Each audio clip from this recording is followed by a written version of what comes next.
A very warm welcome to you wherever it is you're tuned in from Kenya, East Africa and around the world. It's now time for Business Cafe. The weather in Nairobi is behaving a little bit and we've got a lot lined up for you. Of course, after a weekend when Manchester United won, what do you expect? We have a ton of stuff lined up for you. And my fellow Manchester United fan, Brenda Kerubo is with me in studio, ready to just give us much more on what is happening at the bows. We are coming to you live from Nairobi. Brenda, how are the markets today?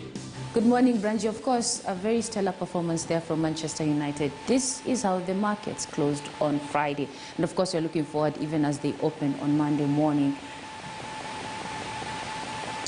All right. All right, John. So, of course, currencies, the European Union euro, and we will also look at the greenback, which is the dollar, and we will of course look at the British pound, just how their performance has been doing. Remember, the shilling has taken quite a hit over the last few months, and of course it will be critical to know exactly how it will be performing, considering of course a lot of companies will be releasing their full year earnings report, and as you may know, they of course will be giving their earnings and part of their share of course to shareholders who are mostly based in European countries as well as other countries in the Americas.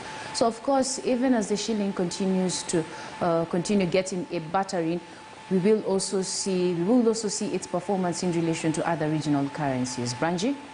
Brenda, there's this interesting report that came out late last week that Kenya was ranked 12th city in the world and actually the best in Africa to live and work in. There's been a lot of mixed reactions about that. We have with us engineer Nelson Kipkemoi Bosuben, who's going to just be decoding all this and so much more.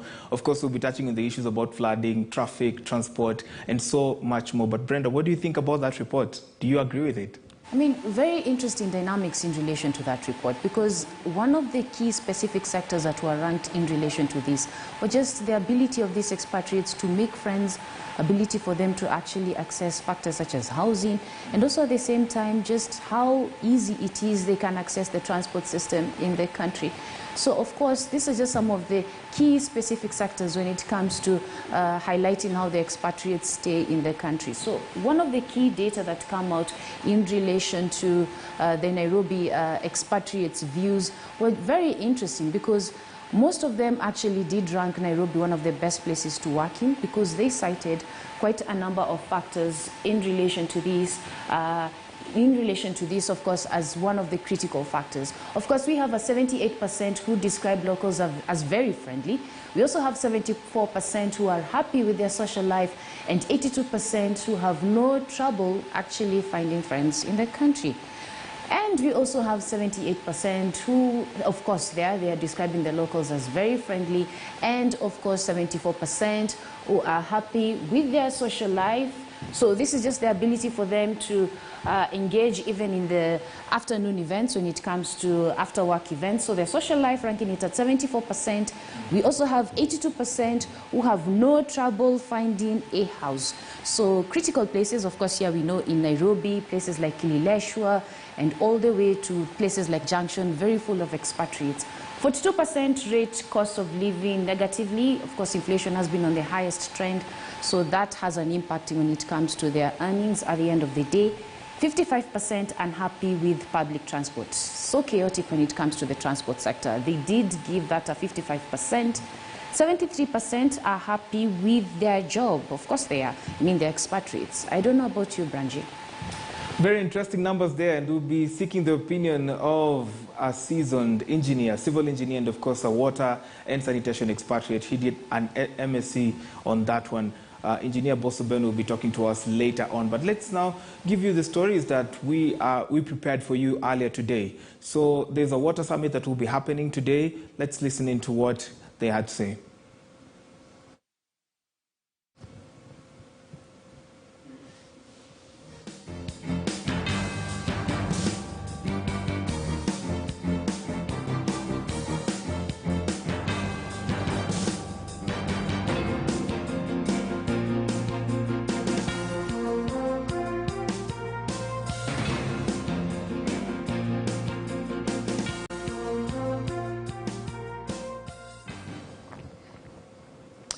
Very well.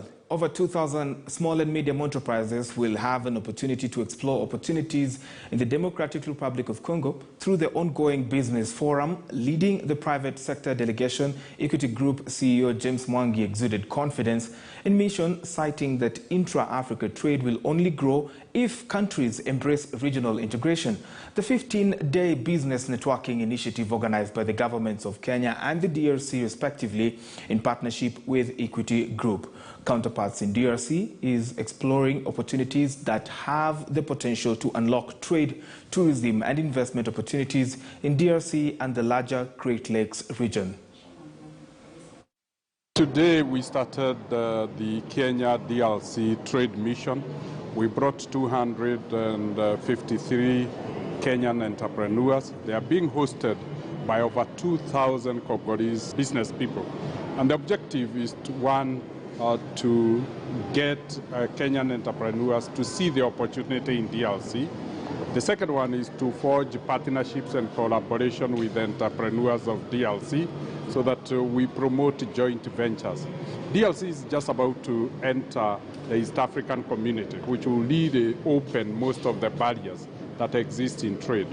We see a possibility of at least 100 entrepreneurs out of the 250 making the decisions to invest. Kenya, we don't come here to Congo looking to extract from the Congo to take back to Kenya alone, but to actually grow together. We are very, very entrepreneurial. We seek new opportunities, and I've actually met Kenyans who have been in this market doing business for a while already. So this is, I think, for me, a great opportunity, and we present the opportunity in Congo as an opportunity for Kenyans to come and set up here. The land here is fertile, it's enormous. This is a golden opportunity for the Kenyan people because they are hardworking, and I lead them and show them the way. DRC is a country of opportunity in the sense that the number of population, we are talking about 100 million people, and it's growing at least 3% per annum. So that shows the headroom in terms of growth, especially when we speak about 6% only the banking penetration. So 94% is the potential of growth. Very interesting developments right there. And just to also mention, the Kenya Export and Branding and Promotion Agency is making plans towards giving warehouses right there in DRC, where now you as an exporter will be able to store your wares at a subsidized rate. You don't have to have a physical location, a physical business in other African countries. And of course, that is just trying to expand the intra-Africa trade, also captured in the Africa Continental Free Trade Agreement. Of course, very interesting developments there. We'll be keeping you updated every step of the way. Brenda, you have something for us on PMI? Yes, Branji, and that, like what you were talking about earlier, is in relation to the manufacturing sector. And I will give you more details in relation to this because the business activity in November expanded at the fastest rate in 10 months following the lifting of the 10 p.m. to 4 a.m. curfew. And this is according to the Stanbic Bank Purchasing Managers Index PMI report for the period ending November 31st, 2021. This, of course, has been quite a significant indicator when it comes to measuring the manufacturing health of the economy. Remember, in October this year, the figure was about 51. Any figure above 50 indicates an expansion. So in November, the figure was about 53. And this is specifically linked to an increase in activity in key sectors such as transport, tourism, as well as retail.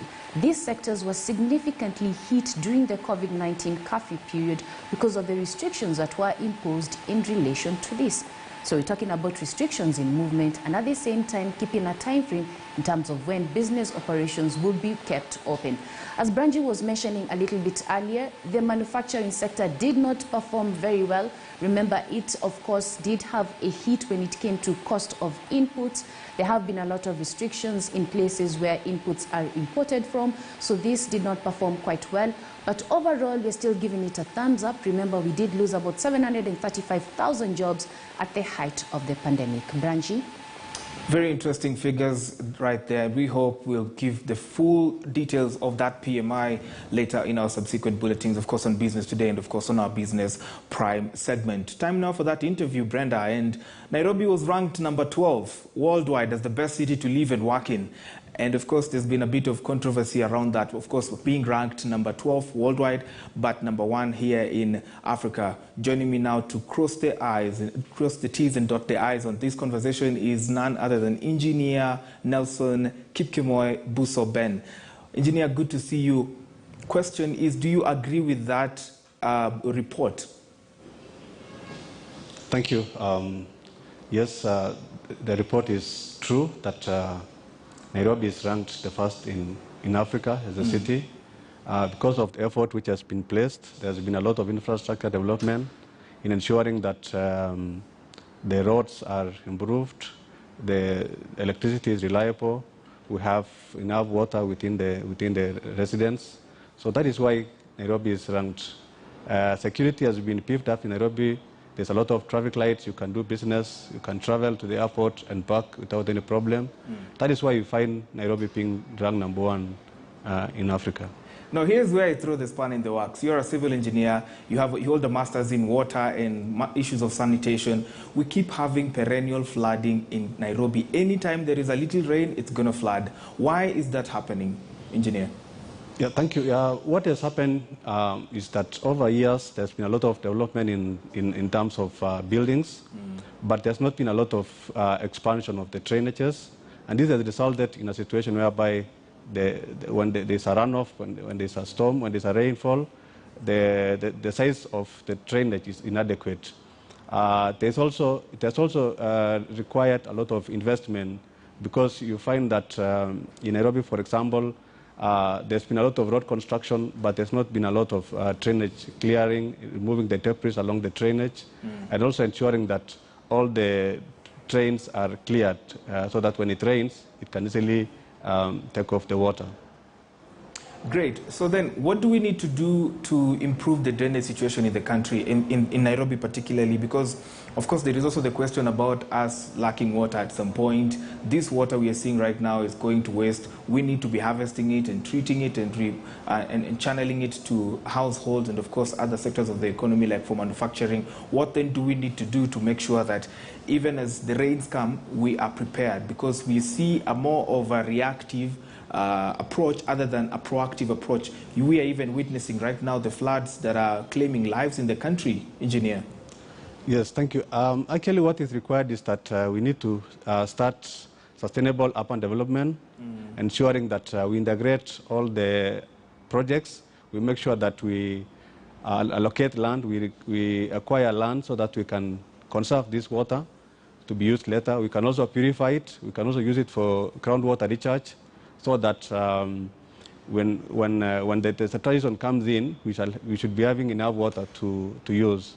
We also realize that in the latest development of drainage system, we have been encouraging line drainage system, but what is going to happen is that we shall have unlined drainage system, which will allow groundwater penetration of water. We shall also be seeing a lot of within a region or within an estate, a water dam or a small water dam which will be used to retain the water, and then to ensure that when a dry season is there, that water can be used for irrigation or even for improving the environment. You can also see that in Kenya we have the Urban Cities Act, which encourage a lot of integrated development, where the people from the roads department, people from housing, and the people also who are dealing with the sewers and the water sector work together to ensure that there's a lot of recycling, there's a lot of reuse of that water. Instead of allowing it to flow all the way to the oceans or the rivers, we retain that water to be used later, and we also ensure that there's less damage to the environment. Because in most cases, if we let out all that water in at a go, all the people who are downstream will get flooded. We also find a lot of settlements along the riparian areas. We have estates which has come up along the rivers, and if all that water is released, it affects the people who are living in the riparian areas.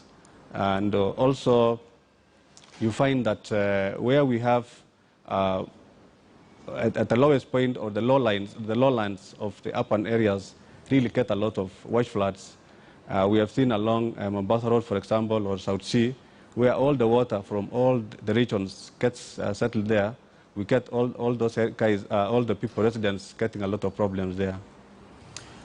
And Nelson, we are seeing a lot of construction right now, and so, as some people put it, Nairobi is one big construction site today. We are seeing the Nairobi Expressway being constructed. There's a lot more construction along the main routes that are linking businesses and places in various destinations. At the same time, it's also raining, and we are in a festive season. There will be a bit of rush here and there. Do you think we are doing enough to sensitize the people on how to be safe on the road, particularly with regard to in light of the constructions that are happening? Do you think we've done enough labeling of the construction sites? And what is generally our attitude towards our daily commuting? Yeah, thank you. There's a lot to be done, especially when you talk about ongoing construction, because it requires, one, to ensure that you can evacuate all the water which comes to the construction site, which in most cases it has not been adhered to. You realize a contractor is doing an excavation, and in the process he has blocked all the drainages, removing all the water which was working before. And immediately it rains, all that area becomes a small water dam. And this has posed the risks to the motorists, to the pedestrians as well. So this is a great issue to enforce, and also I know the construction permits for those constructions have environmental impact assessment, and they have to continuously check to find out that there is adequate preparation. You know, in Nairobi we have 3 rainy seasons. What are we preparing so that when the next rain comes, it does not get us in that situation? You've also talked about the festive season. We would also try to encourage the residents when they are driving, or the traffic, if they get close to a road which is flooded with water, they need to turn back or wait until all that water clears, because motor vehicles can easily be washed off by even a very small amount of water on the road. So this is to encourage people who are going for the holidays to ensure that they have made arrangements, and also get a lot of weather forecast information on where they are driving, and also try to see if the road has been flooded, the low lines of the roads have been flooded, or seasonal rivers have flooded. They need to wait or turn back instead of drowning. We have also a lot of situations where the road becomes very slippery. We have also issues where there's a lot of fog, you cannot see far, so you need to drive carefully so that during the festive season, you can arrive safely and come back to work safely. Amazing, and I love the way you talked about the climatic conditions, the rain patterns in Nairobi. Right now, they're a bit unpredictable because of the climate change, sir. But then, thank you so much for your sentiments today. We really are glad you are able to shed light on this. We have been speaking to Engineer Nelson Kipkemoi-Bosuben right there, a civil engineer by profession, and of course, a water and sanitation expert. He has a master's in that. We'll be giving you so much more on the same. Farmers under the Kenya National Farmers Federation are tightening their ties with the government to grow their businesses and improve the quality of agricultural output.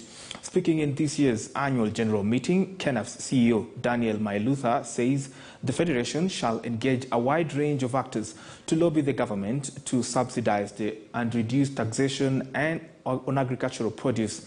KENAF seeks to have value chain-based technical advisory staff at the sub-county levels to leverage ICT applications to farmers through her USSD service and KENAF applications. We are here to also discuss as the National Farmers Organization what we are going to do to support the government in doing that. We know that the government of Kenya relies a lot, or the Kenyan economy relies a lot on agriculture. Agriculture contributes a lot to the Kenyan economy, and these are the people really who hold this country's economy on their backs. And we are here to ask ourselves, as the government plans to transform the sector, what can we as the farmers of this country do? Siku ya leo tumesherehekea kama wakulima sababu kuna mambo mengi mazuri, kuna mambo ya climate change, kuna mambo ya maendeleo ambayo tumeona kama nchi, lakini kwa sasa kuna mambo pia tungeomba serikali iweze kusimama pamoja na wakulima. As a farmer, KENAF has benefited us in my region, in my county, and all the way to the national board by fighting for the rights of farmers, ensuring that farmers' interests are taken care of, particularly in getting policies at the county level.